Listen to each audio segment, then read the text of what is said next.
வணக்கம். இன்றைக்கி நம்ம கேரட்டும் ஃப்ரெஷ் பட்டாணி வச்சு ஒரு பொரியல் செய்யலாம்.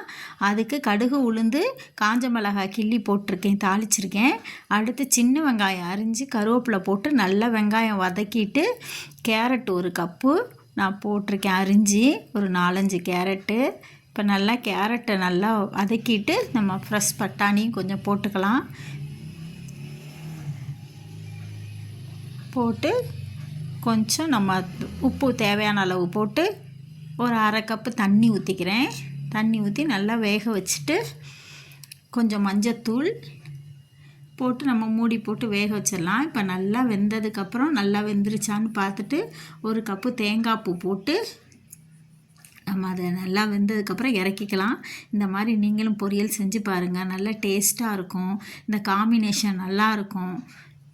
நீங்களும் இந்த மாதிரி செஞ்சு கொடுங்க உங்கள் குட்டீஸ்க்கு. எங்கள் சேனல் பிடிச்சிருந்தா ஷேர் பண்ணுங்கள், லைக் பண்ணுங்கள், சப்ஸ்கிரைப் பண்ணுங்கள். தேங்க்ஸ் ஃபார் வாட்சிங்.